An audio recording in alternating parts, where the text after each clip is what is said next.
dans Deutéronome chapitre 8. On va lire dans le livre de la loi, mais pas dans l'esprit de la loi. La loi nous est donnée comme moyen d'instruction,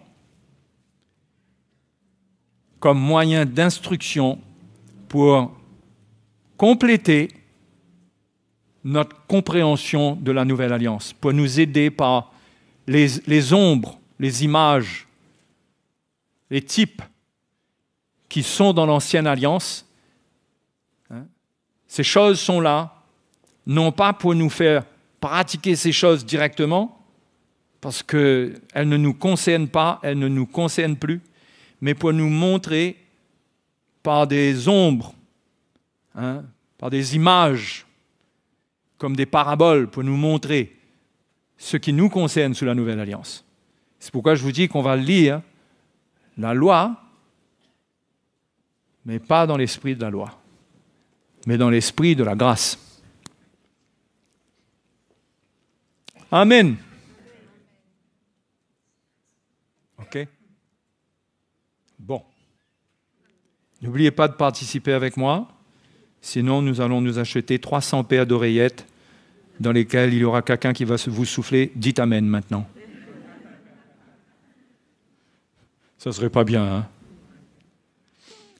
Deutéronome chapitre 8, Moïse parle et encourage le peuple de Dieu avant l'entrée en Canaan.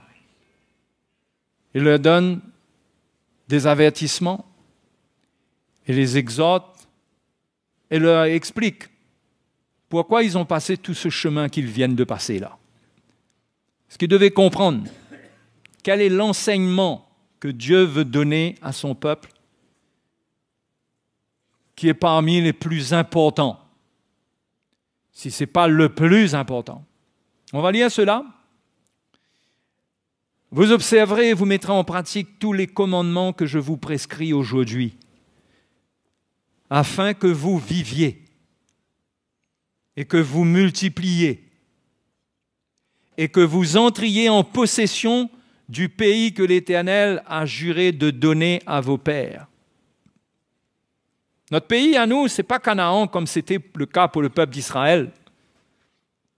Notre destination, ce n'est pas le Canaan terrestre. Notre destination, c'est le ciel, la présence de Dieu. C'est d'entrer dans la présence du Seigneur. C'est ce que nous avons été appelés à hériter. Okay? Donc ce que nous lisons ici, c'est une image de ce que le Seigneur veut faire dans nos vies. Ce dont il parle ici doit nous concerner, non pas dans le contexte des Israélites, mais pour nous, chrétiens, pour notre Canaan qui vient, où nous allons bientôt entrer. Parce que Jésus revient. Il a promis qu'il a préparé une place pour nous. Mes frères et mes sœurs, ne vous lassez pas de cette bonne nouvelle. Parce que l'épître de Pierre nous avertit que dans les derniers temps, il viendra des moqueurs. Il viendra des moqueurs qui diront, mais depuis le temps, ça fait combien de temps qu'on nous annonce cela, mais les choses sont pareilles. Il viendra des moqueurs. Ils abandonneront l'espérance. Et en abandonnant l'espérance, ils abandonneront la foi et l'amour. Ils deviendront de la religion morte. Mais gardons cette espérance de notre cœur, que le Seigneur revient bientôt prendre son Église. Ça va être un choc pour les nations et pour ceux qui n'auront pas cru. Ça va être un choc, mais pas pour nous qui avons cru. Amen. Et que vous entriez en possession du pays que l'Éternel a juré de donner à vos pères. Souviens-toi de tout le chemin que l'Éternel, ton Dieu, t'a fait faire pendant ces 40 années dans le désert, afin de t'humilier et de t'éprouver pour savoir quelles étaient les dispositions de ton cœur et si tu garderais ou non ces commandements. Et donc Moïse explique pourquoi est-ce qu'ils ont été éprouvés dans le désert. Pourquoi Dieu a saisi l'occasion qu'ils ont marché dans le désert où ce n'était pas agréable pour la chair. Hein? Et comment le Seigneur les a éprouvés, les a testés. Ça a été un temps de test pour trouver les dispositions de leur cœur. Pour trouver vraiment, est-ce qu'ils sont attachés à Dieu ou bien est-ce qu'ils seront arrêtés par des circonstances? Et le Seigneur n'avait pas peur d'augmenter la chaleur dans le désert et de les éprouver par la faim, par la soif, parce qu'il fallait que ce qui était caché dans leur cœur soit révélé. Il fallait que le cœur, par exemple, de Caleb soit connu, que le cœur de Moïse, que ce qu'il y a dans son cœur soit confirmé. Et il fallait que le cœur des rebelles soit exposé. Il le fallait pour qu'ils se repentent. Et Dieu a choisi des situations, des circonstances difficiles. Parce que Dieu avait quelque chose de grand pour eux et il ne voulait pas qu'ils gaspillent son héritage. Il ne voulait pas qu'ils entrent dans cet héritage avec des choses charnelles, mauvaises, mais il les a éprouvés pour qu'ils abandonnent dans le désert leur mauvaise manière de penser et d'être devant Dieu. Donc, ils ont été éprouvés dans la souffrance. Les frères et sœurs, vous croyez que c'est différent pour nous? Dieu veut voir si on veut garder ses commandements ou pas. Est-ce qu'on veut garder sa parole ou pas?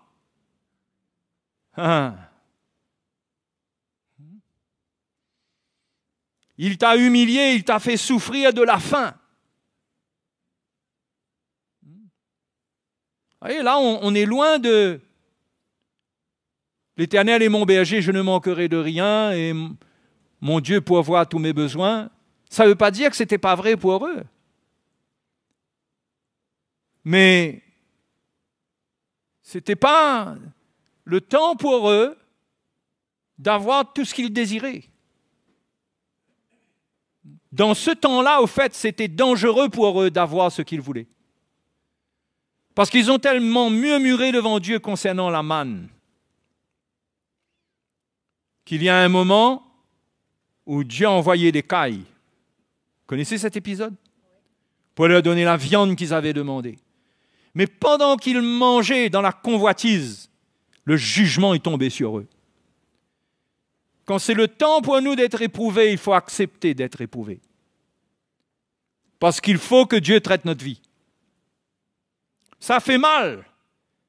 Mais la Bible dit que pour ceux qui ont été ainsi exercés, cela produit plus tard un fruit paisible de justice. Il y a un fruit qui sort de là, qui est de Dieu.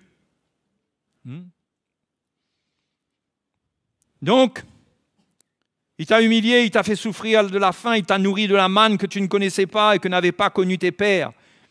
Et regardez le but, afin de t'apprendre que l'homme ne vit pas de pain seulement, mais de toute parole qui sort de la bouche de Dieu. L'homme ne vivra pas, dites-moi, mais, voyez ce que Dieu voulait leur enseigner? Et pour leur enseigner cela, Dieu n'a pas ouvert une école biblique dans le désert. Il n'a pas ouvert une grande école. Il n'a pas fait une partie du tabernacle. Il n'a pas fait une grande salle où tout le monde pouvait se retrouver pour que Moïse leur enseigne sa parole. Moïse leur enseignait et leur disait les paroles de Dieu. Mais l'enseignement, il y a un enseignement que Dieu amène. Et ce n'est pas s'asseoir dans une école. C'est passer dans l'épreuve, dans la souffrance, dans les moments difficiles. Parce que ce que Dieu veut, ce n'est pas remplir notre tête de connaissances, mais c'est enlever de notre cœur ce qui est mauvais. C'est pourquoi le feu qui fait monter ce qui est mauvais dans le cœur, c'est le feu de l'épreuve. quand on est éprouvé dans la chair. Si vous avez un serpent qui est coincé dans une broussaille, la meilleure manière de retirer ce serpent, c'est de mettre le feu à la broussaille. Et croyez-moi, il va sortir. Donc, le feu de l'épreuve, c'est là pour nous purifier et pour révéler l'état de notre cœur, pour qu'on s'humilie, pour qu'on reconnaisse,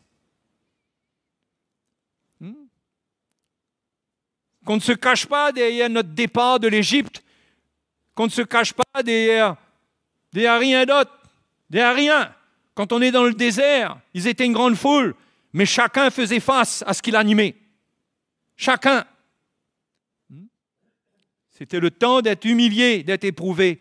Et le but, c'est de comprendre que la vie avec Dieu, quand Dieu nous appelle, ce n'est pas de courir derrière notre pain.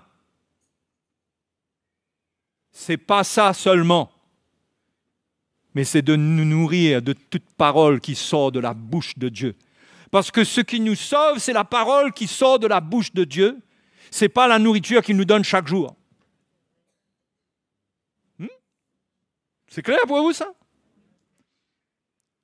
Ce n'est pas parce que vous allez vivre un miracle et que Dieu va pourvoir à vos besoins que cela signifie que vous allez entrer dans le royaume de Dieu. Cela ne va rien changer en vous. Cela va nourrir votre chair. Au contraire, ça peut même la satisfaire. Mais ce qui change, c'est quand Dieu éprouve le cœur et enlève tous les désirs charnels par l'épreuve. Dieu nous nettoie des désirs charnels qui sont encore là. Les plaisirs que nous trouvons encore sur la terre, le sens que nous donnons encore au monde, la valeur que nous donnons au monde. Quand nous passons par l'épreuve, nous allons réaliser de plus en plus que ce sont des choses vaines. Ce sont des choses vaines. Tout ce à quoi nous aspirons par convoitise, quand nous les avons, elles ne produisent rien de plus qu'un peu de mort en nous. Rien de plus que cela. Elles redonnent de la force à la nature du péché en nous. C'est pourquoi Dieu veut nous apprendre à aimer sa parole, à vouloir nous nourrir de sa parole. Dans le désert, leur besoin charnel, terrestre, c'était la nourriture. Non pas que Dieu ne leur a rien donné à manger, puisque Dieu leur a donné la manne. Mais cela veut dire que Dieu leur a donné le strict nécessaire. Et rien d'autre, parce qu'il fallait qu'ils gardent la priorité. La priorité, c'était la parole qui sort de la bouche de Dieu. C'est ça la nourriture. La nourriture du croyant. Et bien sûr qu'on a besoin de nourriture pour vivre dans ce monde. Et le Seigneur prend soin de nous. Mais quand nous nous attachons aux choses terrestres, quand notre vie s'oriente trop vers les choses terrestres, Dieu sait qu'il y a un danger dedans. Parce que ça va endurcir notre cœur, ça va nous éloigner de lui, ça va nous faire tomber dans les pièges de l'ennemi. Alors qu'est-ce qu'il fait? Il nous éprouve, il nous humilie. C'est lui qui fait ça. Faut pas se tromper, on est dans la main de Dieu. C'est lui qui fait ça. Si ton travail est un Dieu pour toi, ne trouve pas drôle qu'un jour tu le perdes si tu appartiens réellement au Seigneur. Se pourrait que tu le perdes. Je ne dis pas que ça sera le cas. Se pourrait.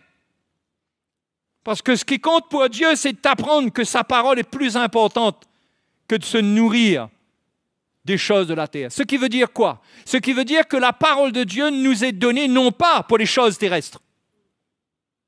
Ça veut dire ça.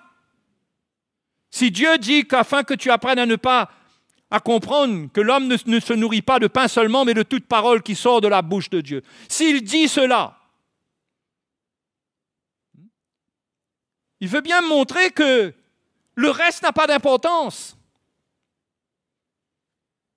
Il veut bien montrer cela. C'est un enseignement qu'il veut communiquer à notre cœur, que notre situation terrestre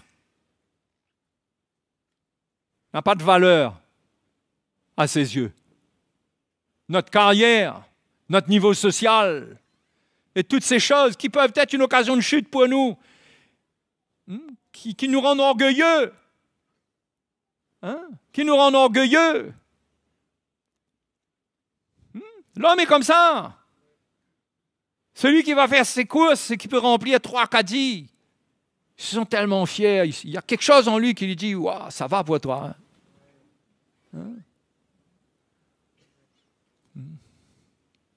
Mais le Seigneur envoie l'épreuve pour ceux qui croient en lui. Il prend soin d'eux. C'est pourquoi, les frères et les sœurs, l'Épître aux Hébreux nous dit de prendre garde que si on n'est pas châtié, ça veut dire qu'on n'est pas des enfants légitimes. Les fils légitimes, Dieu les châtie. Dieu les corrige. Le but, c'est qu'ils apprennent. Ils apprennent que ce qui compte, c'est la parole de Dieu dans leur cœur. C'est la nourriture que Dieu veut leur donner. C'est cette nourriture. Dans ce monde, pour manger, quelqu'un pourrait même voler pour avoir à manger. Il peut tricher. Donc, nos besoins terrestres peuvent être une occasion de chute pour nous. C'est pourquoi nous avons besoin de la parole de Dieu. De la parole de Dieu. Et la parole de Dieu aujourd'hui, c'est la parole de Christ. Parce que sur la Nouvelle Alliance, au moins en 2 ou 3 reprises, Paul, au lieu de dire la parole de Dieu, bien qu'il le dise souvent, il dit la parole de Christ. Par exemple, aux Colossiens, il dit que la parole de Christ habite abondamment en vous. La parole de Christ. Le message de Dieu aujourd'hui, c'est le message de la croix. L'évangile pour nous est donné par la croix de Jésus. C'est le message qui doit nous nourrir. C'est la manne avec laquelle nous devons nous nourrir quotidiennement.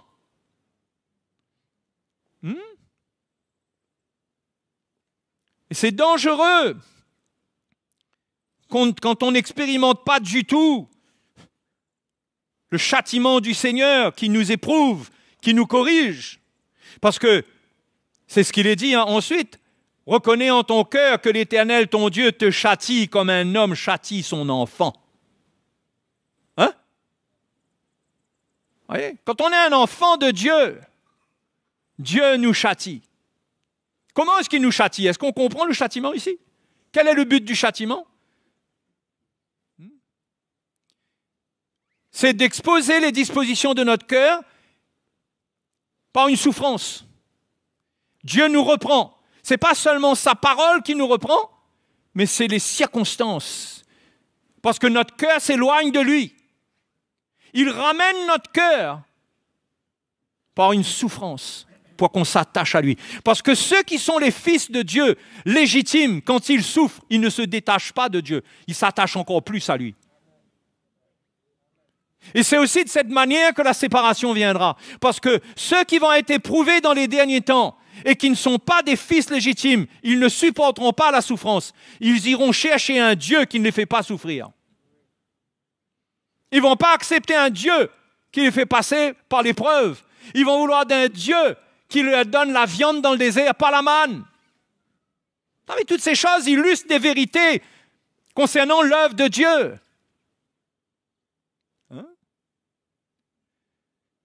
C'est pourquoi, pour arriver à faire face au châtiment, parce qu'on est tous, personne n'est exempt du châtiment. On est tous, si on est des enfants légitimes, on est tous châtiés par le Seigneur.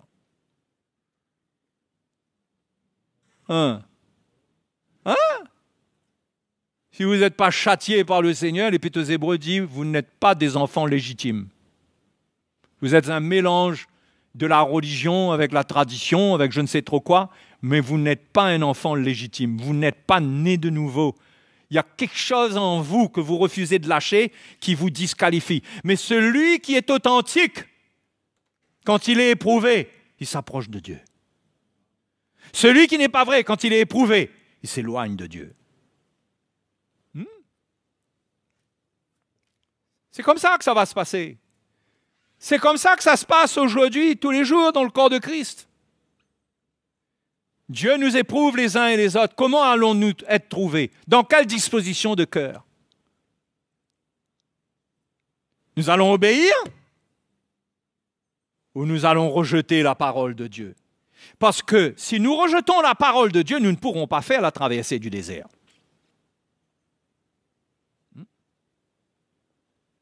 C'est pourquoi là, le peuple de Dieu doit se nourrir de la parole de Dieu. Doit se nourrir de la parole de Dieu. Frères et sœurs, votre priorité, notre priorité à nous tous, c'est de nous nourrir de la parole de Dieu. C'est le numéro 1.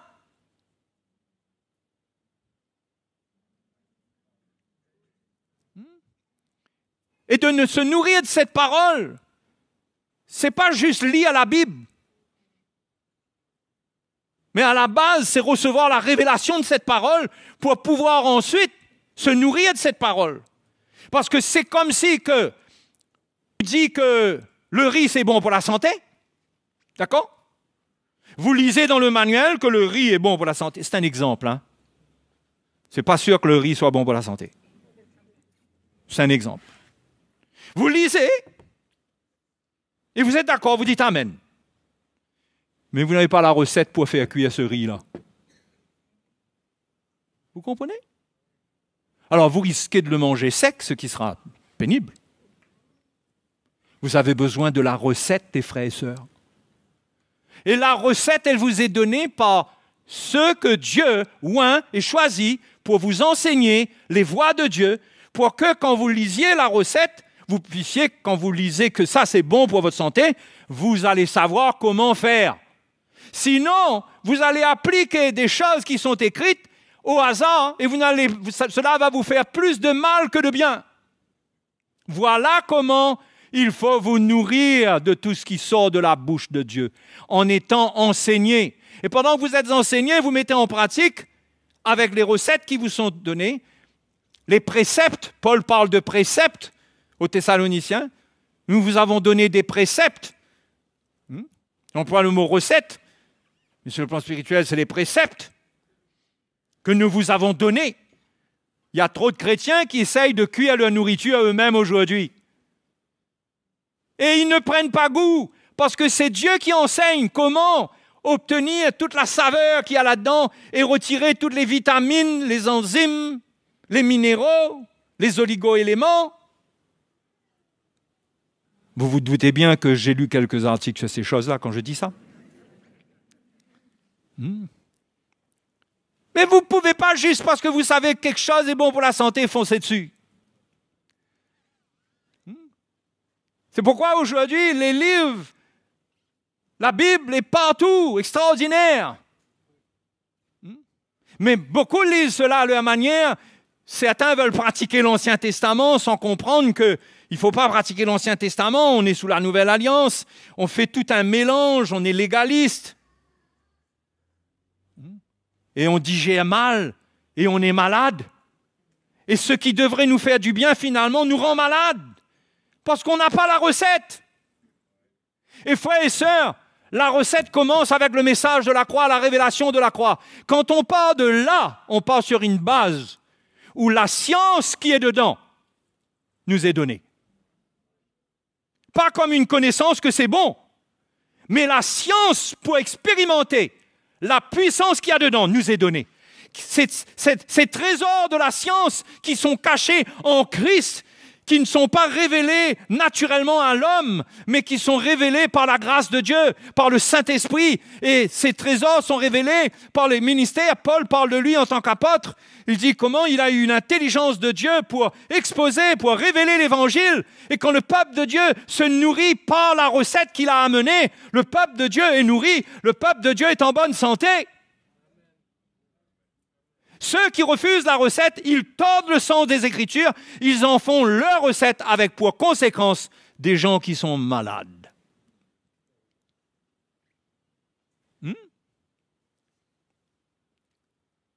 Donc quand on est éprouvé, c'est pour apprendre que la parole de Dieu est numéro 1 dans notre vie. Les choses de la terre ne sont pas numéro 1. Oui ou non? Il faut toujours juger du plan de Dieu dans votre vie par rapport à la parole de Dieu. Par rapport à la parole de Dieu. Est-ce que ce plan m'éloigne de la parole de Dieu ou la parole de Dieu, le message de la croix révélé, est-ce que cela va continuer dans ma vie? Si la réponse est non, ce plan n'est pas de Dieu. Eh oh! Si vous devez entrer dans un travail qui vous prive de la parole de Dieu et que vous y allez quand même parce que vous estimez qu'il faut travailler pour gagner sa vie, en réalité, vous allez travailler pour perdre votre vie. Parce que votre priorité, c'est de gagner de l'argent, c'est de gagner, même si ce n'est pas beaucoup d'argent, mais votre priorité, c'est de nourrir votre estomac. Et ça va être votre piège. Vous devez supporter la disette plutôt, la faim plutôt, et compter sur Dieu pour qu'il prenne soin de vous, mais vous attestez que vous êtes attaché à la parole de Dieu, que vous ne voulez pas vous en défaire, que vous renoncez à vous éloigner d'elle, même si ça doit vous coûter de gagner 500 € par mois. Hein? C'est dur? C'est dur. Même si, ouais, les frères et sœurs, c'est le choix. Et là, on est éprouvé, on est humilié, parce que Dieu veut nous apprendre que ce qui est important, c'est ce qui sort de la bouche de Dieu. Et quand Moïse a parlé de la bouche de Dieu, il parlait prophétiquement de Jésus qui allait sortir de Dieu, qui est la parole qui est sortie de la bouche de Dieu, qui est venue dans le monde pour nous guérir, pour nous restaurer. Et je crois que c'est comme ça qu'un jour, Jésus a fait un miracle envers un aveugle. Et pour appliquer de la boue sur ses yeux, Jésus a craché par terre.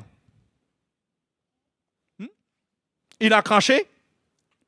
Et il a fait un mélange avec sa salive et la terre. Il a fait un mélange avec ça. Il a pris ça. Il a appliqué ça sur les yeux de l'aveugle. Et il lui a dit, va au réservoir de Siloé, qui veut dire envoyer. Va, lave tes yeux, tu verras. Et il y est allé et il a vu clair après. Ça veut dire quoi? Jésus montrait par là que la parole qui sort de la bouche de Dieu et qui vient à la rencontre de l'homme terrestre, il est la parole de Dieu qui s'est mélangée à la nature terrestre de l'homme, à la nature humaine. Et avec cette révélation qu'il y a là-dedans, quand c'est appliqué sur nos yeux spirituels, les yeux de notre cœur, nos yeux voient. Nous voyons, nous comprenons. Nous voyons et nous comprenons. C'est ça la parole qui sort de la bouche de Dieu. Se nourrir d'une parole qui n'est pas ce mélange de Christ qui est venu en chair, qui est venu mourir pour nous, qui est venu s'identifier à nous, mourir pour nous. C'est ce message qui ouvre nos yeux. C'est de cela qu'il faut se nourrir, les frères et sœurs. Hein? C'est de cela qu'il faut se nourrir. Ça, c'est la base pour comprendre la parole de Dieu, pour comprendre la recette de Dieu, pour avoir la recette. Sinon, lire la Bible ne vous rendra que plus religieux. Vous allez lire votre Bible, vous aurez une petite satisfaction dans votre conscience que vous avez lu la Bible aujourd'hui.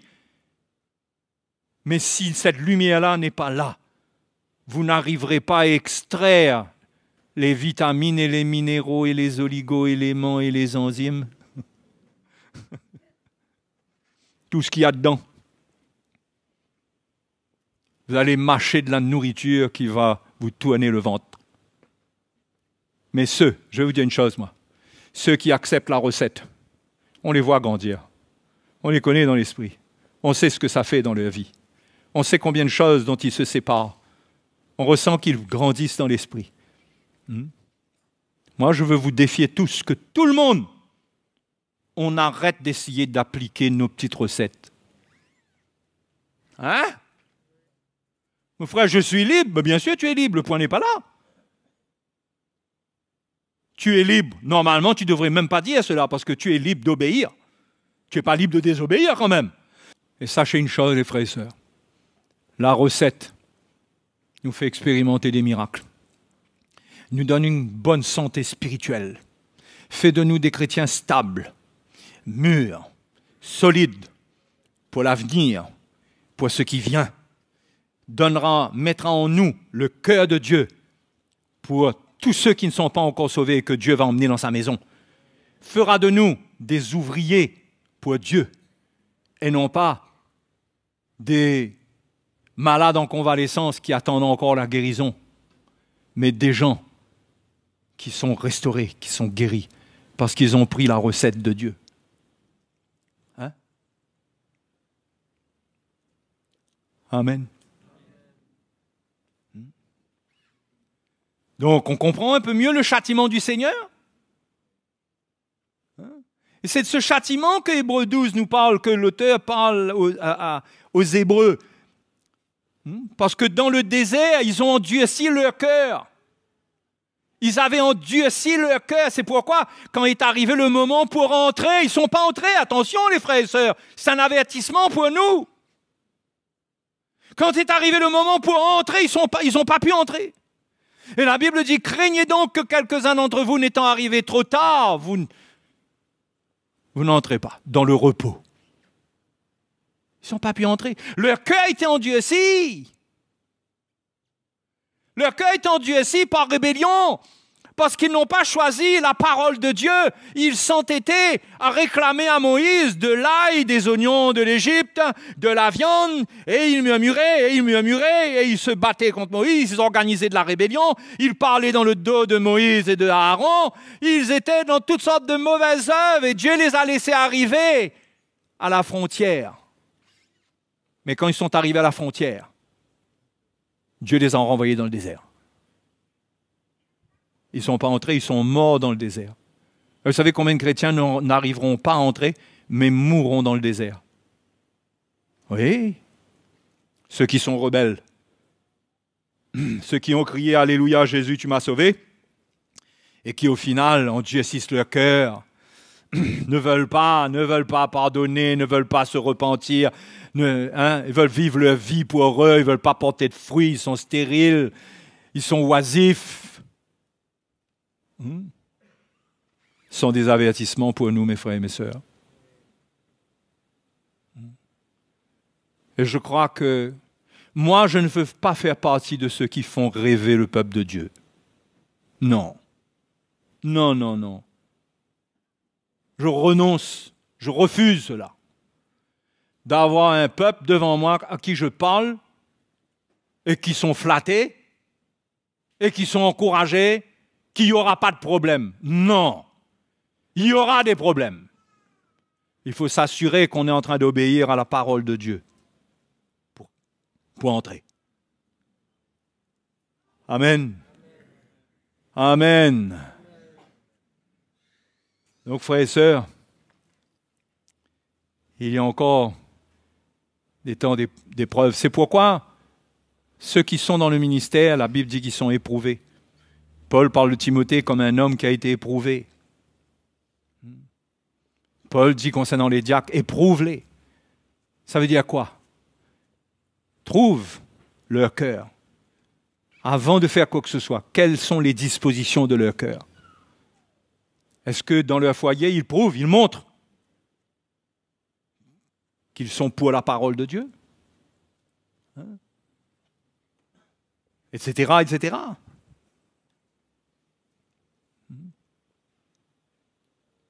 On est tous éprouvés. Pour le ministère, on est éprouvés. Pour l'héritage que Dieu a pour nous, on est éprouvés. Et Dieu veut toujours qu'on choisisse la parole de Dieu. Amen. Si vous êtes appelés à servir le Seigneur vous éprouvera, vous mettra sur vos genoux en larmes. C'est inévitable. Vous brisera, parce que c'est comme ça que Dieu établit ses serviteurs. Hein? Oui ou non? Ah, je ne sais pas si ça vous convainc. Et si vous voulez servir Dieu à un niveau ou à un autre, le Seigneur vous éprouvera. Et il faut vous nourrir de ce qui sort de la bouche de Dieu pour être capable de supporter. Alléluia. Si vous êtes une sœur et que vous ressentez l'appel à soutenir un homme que Dieu a appelé à le servir d'une manière spéciale, vous aurez un chemin spécial. Ne vous comparez pas aux autres. Ne criez pas au Dieu qui donne le succès dans la chair, mais criez au Dieu qui amène la mort dans la chair.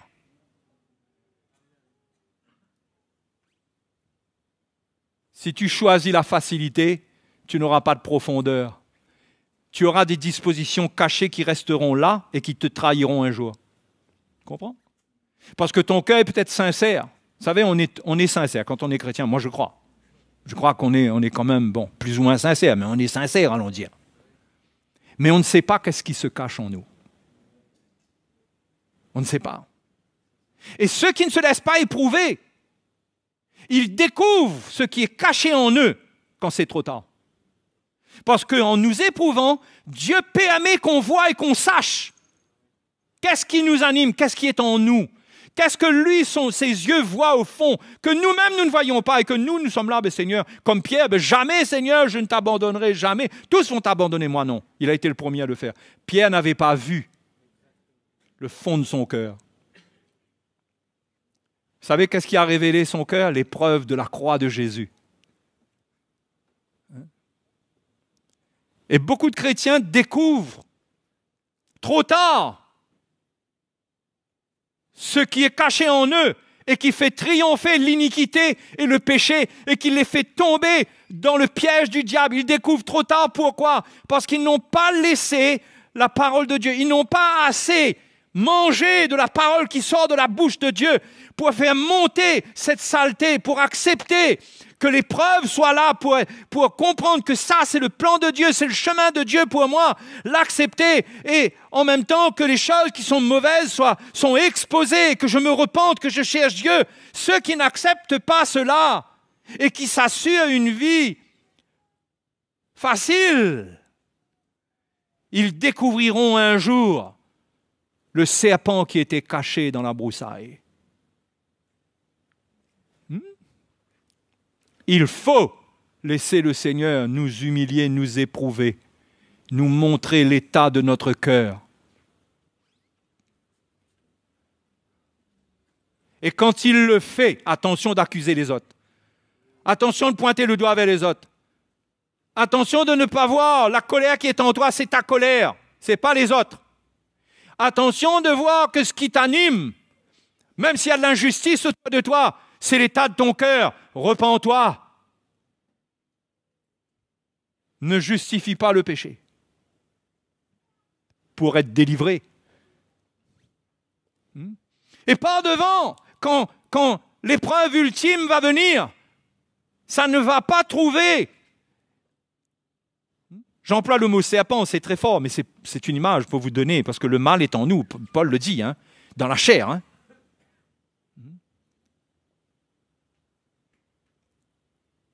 Quand ce serpent, plus tard, quand il a été saisi, s'il n'est pas saisi, s'il n'y a pas un changement, plus tard, il nous fera du mal.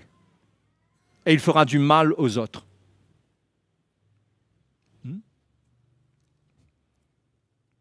C'est comme ça, je vous dis les frères et sœurs, dans nos foyers, c'est comme ça qu'on fait du mal à nos enfants ou on fait du mal à notre conjoint.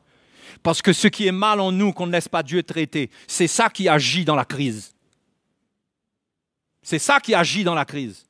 Mais avant que ça vienne, parce que Dieu sait que ça vient, il nous éprouve déjà, il nous met en contact avec l'Évangile, il nous demande de manger la parole de Dieu, d'être d'accord, de dire Amen, de tout cœur, de nous associer avec la parole de Dieu, de nous humilier, de reconnaître notre état, pour que quand la crise vient, nous réagissons non pas selon la chair, mais selon l'esprit. Sinon, on va droit vers le divorce. Sinon, on est pressé, on achève de saborder notre navire, de le couler, en mettant en pratique notre propre justice. on détruit. Il faut que le mal qui est en nous soit extirpé. C'est pour cela que Dieu nous éprouve. Hein? Hein? Frères et sœurs, avant de nous bénir, le Seigneur nous éprouve. Hein? Et vous savez, nous avons tendance, nous, à croire en nous-mêmes. À croire en nous-mêmes. Vous savez, Pierre croyait en lui-même. Vous comprenez, croire en soi-même? Il croyait en lui-même. Il dit, ben moi, non, jamais. Mais il ne savait pas. Il croyait en lui-même. Dans le monde, on dit, il faut que tu crois en toi-même. Je vous dis une chose, il ne faut surtout pas que tu crois en toi-même. Mon frère, crois dans tes capacités, crois. Non, crois en rien. Crois dans le Seigneur. Crois ce que la parole de Dieu dit, c'est qu'il n'y a rien de sain dans ta chair. Ne fais pas confiance à ta chair, laisse Dieu t'éprouver. Et dis, Seigneur, comme David l'a dit, éprouve-moi, sonde-moi, ô Dieu. Sonde-moi et conduis-moi de la vie de l'éternité. Sonde-moi. Parce que David avait déjà fauté plusieurs fois, il était déjà tombé. Il réalisait peut-être pas lui-même ce qu'il animait, il est tombé dans des choses horribles. Mais la grande leçon, sonde-moi. Et frères et sœurs, il faut que ce message fasse son œuvre dans nos vies. N'attendez pas que l'Église vous livre une école biblique clé en main. Bien sûr que l'Église est enseignée de la parole de Dieu, des livres de la Bible et tout. Il y a les enseignements qu'il faut sur le site de CTMI. Il y a ce qu'il faut pour se gaver. Mais croyez-moi, rien ne va remplacer l'œuvre que Dieu va faire dans votre vie. Mais vous avez besoin de comprendre la pensée de Dieu pour accepter l'œuvre. Sinon, vous serez vite découragé. Vite. Hein? Il est temps d'accepter que notre chemin est particulier. Que Dieu est en train de nous préparer déjà à La Réunion pour près de 800 000 habitants qui sont dans les ténèbres. Dieu veut préparer tous ceux qu'il a appelés jusqu'à maintenant par le message de la croix. Hein? Il faut le manger. Il faut le dévorer. Arrêtez d'essayer votre recette. Dieu nous montre le miracle qui nous accompagne. Et si nous nous nourrissons de la parole de Dieu, nous allons encore plus vivre ces miracles-là jusqu'au temps où nous pourrons entrer en Canaan. Jusqu'au jour de l'enlèvement. Vous savez quoi, les frères et sœurs? Il est temps maintenant de voir notre vie là-haut, d'arrêter de la voir ici-bas. D'arrêter de voir notre vie ici-bas. Tous nos projets doivent être évalués par rapport à ce projet-là, le projet de Dieu. Hein? Tout. Ça, c'est individuel, hein? C'est chacun de nous volontairement.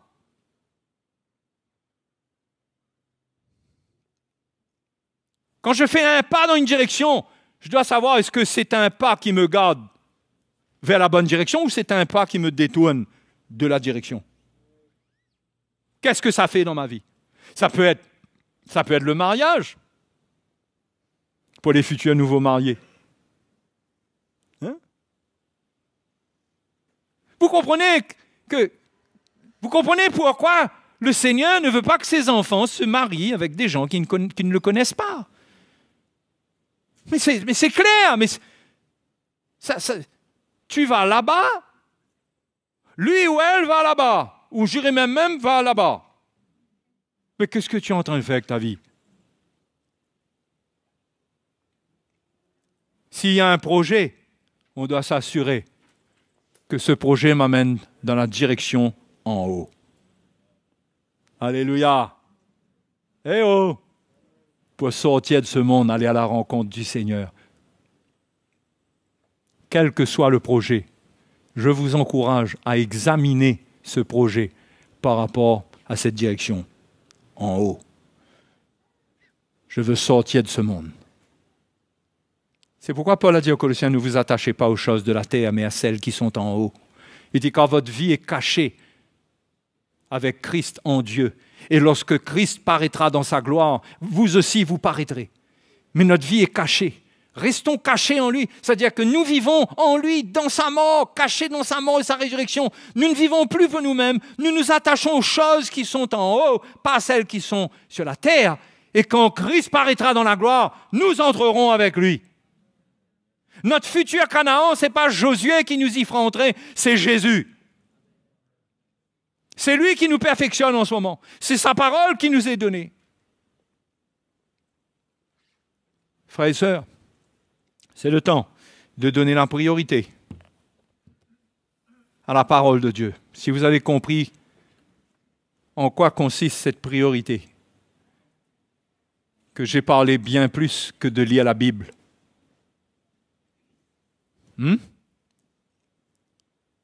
J'ai parlé bien plus que de lire la Bible.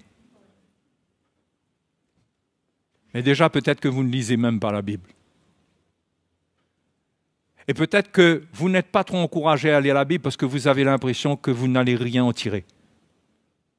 Pourquoi? Parce que vous êtes défié. Vous ne voulez pas lire pour lire. Vous voulez expérimenter quelque chose. Vous avez besoin de la recette. Votre cœur n'a pas encore reçu peut-être la révélation. Il faut persévérer, il faut la rechercher coûte que coûte. Alléluia. Il faut la rechercher coûte que coûte. Donc, les bien-aimés frères, nous sommes à la veille d'un grand événement. Notre départ. Nous allons bientôt sortir. Je ne sais pas quand. Peut-être que dans 20 ans, on sera encore là et quelqu'un viendra me défier. Frère, ça fait pas 20 ans, tu nous as dit qu'on allait sortir. Et moi, je te dirais que ça fait 2000 ans que la Bible dit ça. Mais pourtant, l'attente doit être là. Et ce qui va nous sauver, c'est la parole de Dieu. Alléluia. Hein? Amen, les frères et sœurs. Priorité à la parole de Dieu. Pas la parole que vous comprenez vous-même et vous faites votre doctrine et que ça vous divise par rapport aux autres, ça vous donne une autre pensée et ça fait de vous ensuite quelqu'un qui est en conflit avec l'autorité de l'Église. Ça c'est dangereux ça. Mais venir dans un même esprit, un même sentiment avec les anciens et avec tous les ministères qui partagent ce message, de venir en communion de cœur, d'amener une soumission pour se dire, c'est ce message que je veux. Je ne veux plus de mélange dans ma vie. Je veux un changement réel. Ce changement vient, les choses vont s'accélérer, les frères et sœurs. Amen. Hein? Hein? C'est la bonne nouvelle. Ouais, il faut simplement comprendre comment ça va se passer. Il ne faut pas agir cette là et dire ouais, tout est super, etc. Non. Il faut s'attacher au Seigneur sans distraction. Ça coûte. Mais le Seigneur, la grâce de Dieu est avec nous. Votre pied ne va pas s'enfler. Quand vous commencez à avoir mal aux pieds, là, criez au Seigneur, il va guérir. Parce que s'il y a une chose dont Dieu a besoin pour que vous marchiez, c'est vos pieds. Il dit, ouais, il va vous donner les pieds en bonne santé. Vos pieds spirituels, hein? Alléluia! Gloire à Dieu! Ce message vous a encouragé et béni. Pour aller plus loin, restons en contact. Abonnez-vous à notre chaîne YouTube et ne manquez aucune de nos publications. Retrouvez-nous également sur Facebook pour rester informés et échanger avec nous. Sans oublier nos podcasts à écouter sur SoundCloud. Vous trouverez plus d'informations dans la description. Que le Seigneur vous bénisse et à bientôt.